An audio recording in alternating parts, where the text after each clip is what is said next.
welcome to another episode of Triple Chalice Tarot.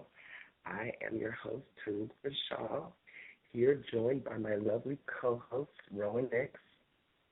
Hello. And Aluna Odette. Hello. So tonight, I want to get you guys started, and we can begin the midweek tarot. So Rowan, I would like you to begin.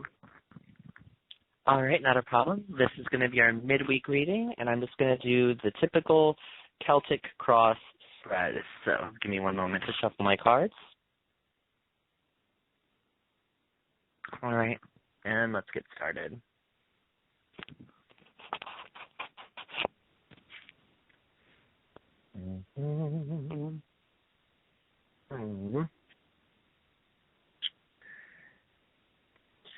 And while Rowan is shuffling, you guys, please follow us on our Facebook page at Triple Chalice Tarot. We have a Facebook page, Triple Chalice Tarot. You can find us there. Find us on Twitter also, Instagram, Triple Chalice Tarot. All right, and I am ready to begin. Okay, so the present significator position is the Ace of Wands. Now, this is a card that represents enlightenment, and I believe this is also the card of the day that I posted earlier. It represents enlightenment. It represents a start to maybe a career path that you've chosen, or something that you're passionate about. You're discovering something new about yourself. Now, it is crossed by the cross card, which is the Three of Swords. The Three of Swords is never a good card to get, especially not in a negative or a cross position as it is in now. It represents self-doubt. It represents separation. I think in this case specifically it's talking about the spirit and the body being separated. So maybe you're feeling run down, but your spirit is feeling uplifted. So you have to connect the two together. Or this could represent an illness, and you just recently got the news about the diagnosis for said illness. The root of this is the Queen of Wands. Now, I'm not getting an outside influence, which normally is what the court cards would suggest. That's the Queen, King, Page, Knight, etc. The Queen of Wands, in this instance, I feel might be past bad decisions.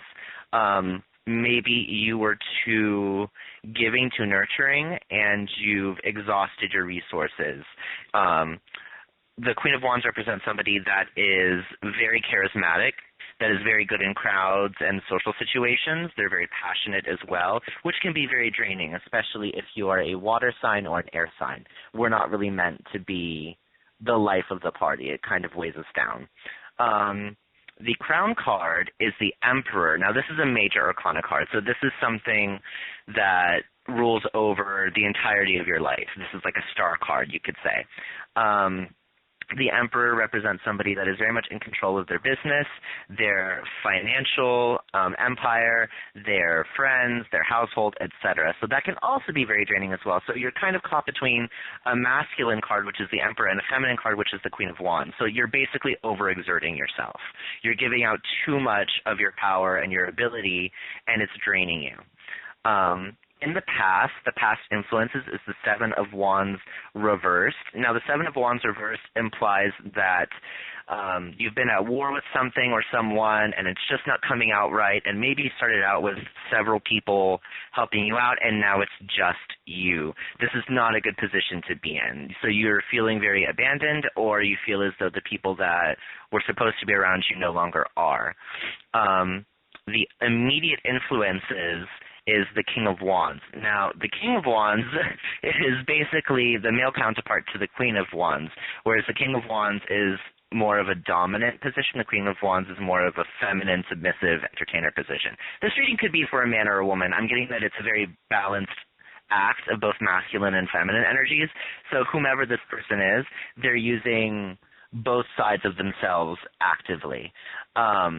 The King of Wands implies that the situation will be in your control and that you're basically damning yourself here. All of the demons and all the monsters that you're fighting are within yourself and not necessarily from someone else. People are always going to suck, and sometimes we just have to make the best of it, is the King of Wands' place in this, I believe.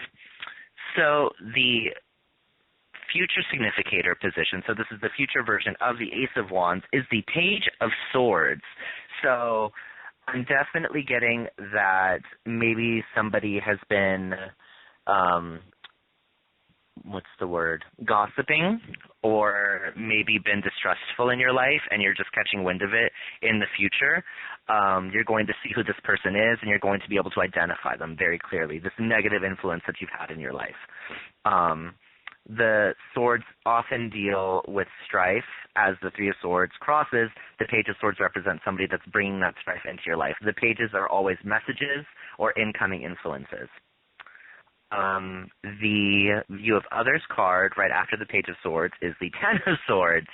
So this person that the reading is on is coming out of a very difficult situation. People are viewing it as, they've been down, they've been out, but they're coming out of it. So the Ten of Swords is a bad card to get, but at the same time, it's the end of a cycle, especially ending the year, and we're moving into December, and the solstice is coming up next month. So it's definitely the changing of the tides, so to speak. So if you're going through a bad time right now, if you're feeling run down, if you're feeling that the world is really getting to you, nothing lasts forever. It's only life after all. So this is the switching of that. So while it may be a negative card, it is a positive outcome. The hopes and the fears position is the Hierophant. Now, what I'm getting from the card, because it's in a positive position, I generally read it as a hope that the person that this is about wants sort of a following, wants to be in control of their social situations or their business situations, and wants to be that leader that people believe in, not necessarily because of what you have, but because of who you are. This is very difficult to attain in our society because we are so materialistic. We are very caught up in the ego and the wants and the this and the that. And the Hierophant reminds us that we are spiritual beings, and that's very much what this person craves. The overall sense that I'm getting from the reading is that there is a division within this person of mind and body, of spirit and consciousness, etc. And it's very important to note that while we are here in an egoic sense, we are our individual personalities, we have to commune with all of us as a whole. We're all parts of the whole. We're all parts of the greater divine. So when you remember that, it kind of puts everything else in perspective. On a clear day you can see forever. The last card that I'm getting is a negative card, and it is the overall advice, which is the Queen of Cups reversed. Now, the Queen of Cups reversed represents somebody that's very wanton, somebody that's very lustful, somebody that is not concerned with the spirit at all. So again, I'm getting that this person's negative qualities are mostly feminine. It's somebody that likes attention, somebody that definitely has that need to be the center of attention a lot of the time, and that's what's getting you into trouble. That is where the division inherently lies between your body and your mind. You're relying too much on the sensory, on the perception of it, instead of on what it actually is, the situation that you're actually in, and the power that you could wield as the King of Wands, which is a more dominant position where you don't have to be quite so underhanded. What do you guys think of this spread, Aluna, Taruk? What are you getting? Would you like to go, Taruk? First, I want to say, that was beautifully executed, Rowan. That was a marvelous reading.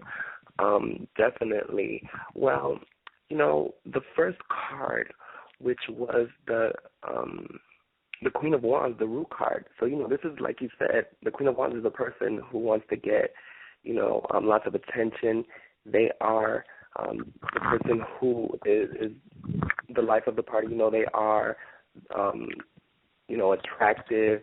The Queen of Wands, this card has to do a lot with magnetism also. And the fact that the crown is the Emperor, this could be a very bossy person too. So you're very magnetic, you're very charming, you're very elegant, you have this magnetism that draws people to you, but when they are finally there, you have this very powerful, imposing impression on them.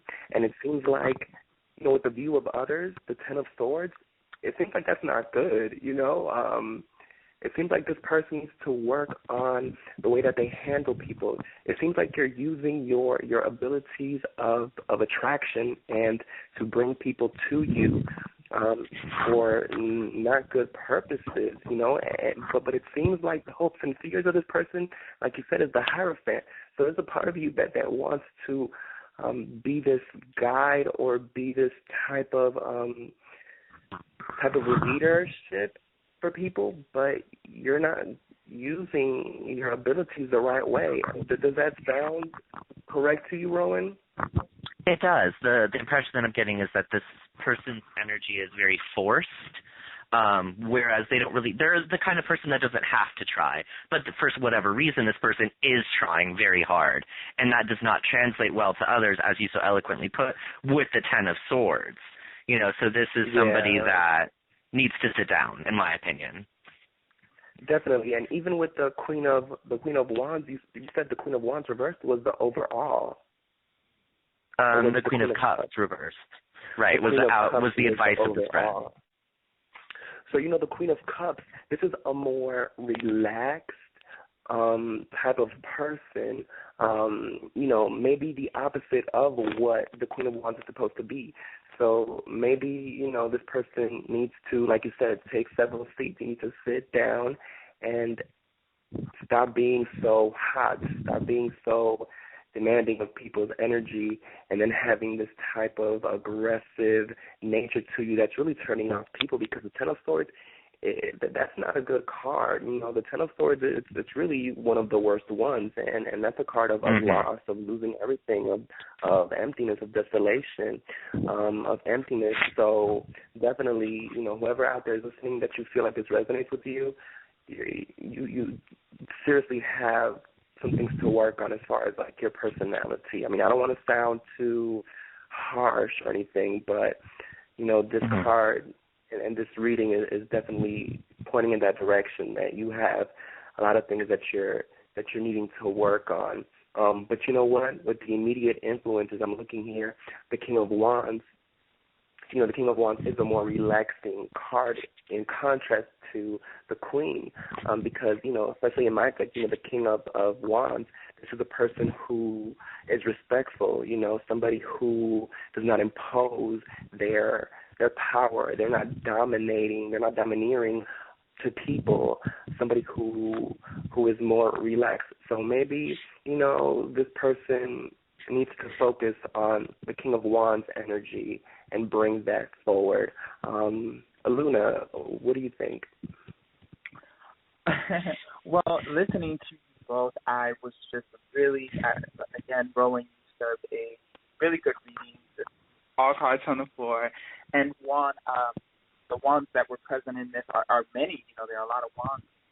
I felt that Taruk, you as well brought your perspective, but I totally see something different in this reading. I'm just going to go ahead with what's coming to me. So in the present, the Ace of Wands, I feel that this is a budding spark of someone having a goal or dream or desire. You know, it's that first, you know, because the wands and the ace, they represent that present, that initiation, that spark.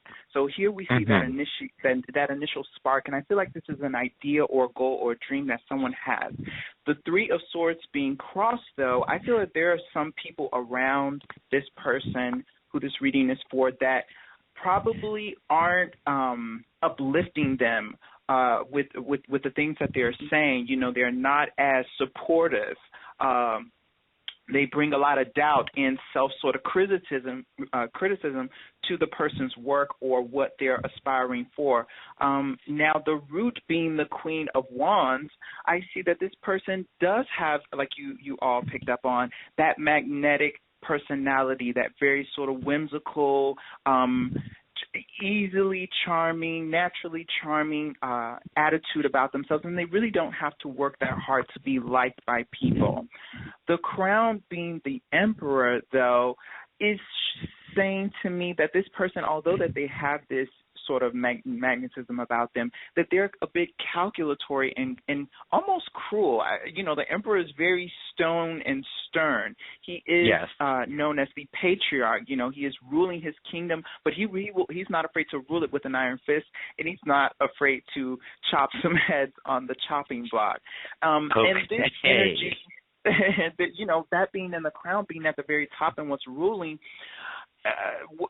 and coming to the next, which was the past being the Seven of Wands reversed, I feel like this person has walked into the energy of the Emperor because of dealing with past, because the Seven of Wands is known as you having to stand and defend yourself, defend your beliefs and your views against other people. So people have always been sort of antagonizing you, picking on you, maybe bullying you, and this reversal and it being in the past is showing that you've overcome that, and who you've developed, this persona that you developed that's ruling you, is the Emperor. Now, what follows is the immediate influences, which is the King of Wands, and I'm kind of seeing this as saying that although you are this person, you still hold true to traditional values. You haven't let it all go. The Emperor is not all bad, you know, but I feel like, going off of what Taruk said, maybe finding yourself walking into more of the respect and traditional values. Don't be too cold to others, you know, and I'm seeing that with the Ten of Swords, like you guys, the future significator, the Page of Swords, is kind of saying to me the message that Rowan picked up on, that you're diving a bit into the gossipy. You're diving a bit into being too focused on what other people are saying, and you might even be the one who goes around looking on other people's Facebook or something to see what they're saying about you, and to stay away from that. You know, if you know someone doesn't like you, or you're having a problem with someone, and you know them to be one who, through subtle means and other sort of underhanded tactics to make you feel a certain way, stay away from that. Don't engage in that, because it'll bring you back to the person that you're trying to veer away from. And that's what I felt was picked up on with the Hierophant. Okay, the Hierophant is kind of saying that you want to be more of this spiritually inclined person. You are seeking the higher good of you're looking for the higher good in humanity and within yourself, you know, but dealing with others and the views of others, being the Ten of Swords, you know, it's like you almost have given up on humanity as a whole, and it really is. There's so many signs out there to make you feel that way constantly. You know, we just turn on TV and there's just so much. But this Hierophant is the tugging of your soul. You know, this is who you're really meant to be. And if you miss out on that by trying to hold fast and be cruel and calculatory to get your way, you're going to miss out on your greatest life's lesson and being here. And to top it all off, the overall advice, being the Queen of Cups reverse. Now, the Queen of Cups represents emotional maturity, psychic intuition, you know, deeper subconscious connection. So that being reversed, I think it's almost saying to you to not be so sensitive, not be so sensitive all the time by, you know, dealing with the Three of Swords, or dealing with people who might be in opposition to what you believe or what you value or what you stand for, because that's what makes the world go around. You know, it's so many of us here, and we all come from different spectrums, and that's okay for us to clash, you know, but don't let those experiences or dealing with other people or episodes turn you into one of them. Don't end up being like one of them, out there being shrewd and no, your higher calling is to be the Hierophant. Your higher calling is to be spiritually and mentally and physically developed, mature, and having a bit of introspection towards that at all times. So that's what I picked up on it for the reading. I think you did an amazing job. I think you really brought an insight to it, because I read it, but I think you read it, whoever this person is listening. This is definitely a wake-up call, I feel. You know, there are a lot of negative cards, but it's not life or death. It's simply advice, which is what we're here to give. Sometimes the cards are more negative. It's not all, you know, pentacles and cups. we have to deal with swords a lot of the time. So I think it's very important to our listeners that you realize that part of living and becoming that spiritually evolved person that we all strive to be is to let go of the mundane and let go of the pettiness and the this and the ego, which is a struggle even for me. I'll be vulnerable and say that as well. It's something I go through on a daily basis because people can be really shallow, and it's very difficult to be the higher person and the more spiritually conscious person and say, you know what? This is your path that you're walking. It's your path that you're perpetuating, and I'm not going to support it. I'm not going to give energy to it. I'm going to give energy to myself and my goals and my dreams, which is why we're here. Right. So, Taruk, what about you? I mean, how did you feel about tying this reading all together, how each of us brought different perspectives to it? It was great, yeah. I mean, everybody, brought in their view, and it was beautiful. I agree with everything everybody said, definitely. And how do you personally deal with it when you have more negative people in your path that may come in contact with you? Negative people in my path, I get rid of them. I don't deal with negativity, with negative people. Yeah, I have few people in my life. I don't deal with negative people. I don't even... I cut them out. I cut them out of my life quick. Yeah. I have a very good friend of mine that I've been friends with for a couple of years now, and they gave me a good piece of advice in a reading that I had from them once, which was have few friends so that you can count them on one hand. Because if you have the fewer friends that you have, the less drama that you have. Because we all bring along our own drama, our own baggage, our own life experiences. So the less people that you have around you, it's better to have a group rather than a congregation or an audience in this person's case. Yeah, and I could definitely. And I think, and tying along with the reading, I feel like, and where it started with having that goal and that drive, and I'm almost seeing that this person either wants to speak or be viewed as sort of like a counselor of some sort of, or maybe bringing some music, and it's very hard because you're going to face the criticism, you're going to face the harsh reality of just dealing with people that are not for what you are for or who you stand as, for whatever numerous of reasons. Sometimes reasons so petty and mundane that it just, all you can do is just kind of throw up your hands and laugh, but that's what you should do. Know that is what you need to do to better yourself, to throw up your hands and just laugh, because the sooner you realize that you cannot control everyone, you cannot win over, you can't charm everyone, you can't control everyone, you can't sort of win everyone over, it'll be more liberating. It'll definitely be more liberating to let all of that go and just sort of, all right, so they said that, whatever, I'm moving on. And that's the best piece of advice that I think all of us can take. No, I think it's the best piece that's been given this evening. Just laugh it off because, like I said, it's only life after all. Come on. Well, that is going to wrap up pretty much our show. I think this was a great midweek reading. Now, for our Saturday show, be sure to tune in. We're going to be furthering our dive into the Pentacle suite of the tarot deck. And what we're doing is every Saturday we're diving into each one through all 14 of the deck, and then we'll make our way to the major arcana. So if you're interested in that, interested in learning deeper about the meanings within the pentacles, which we're on right now, then check us out Saturday. And also, like our Facebook page, we put in cards of the day. We do all sort of posts, and we'll let you guys know. We'll let you guys know when we'll be doing another good giveaway, like free reading. So with that being said, I wanted to say good night. Is there anything else you wanted to add? Nope. Good night. Thank you so much for listening, guys. Good night. Bye, guys. Okay.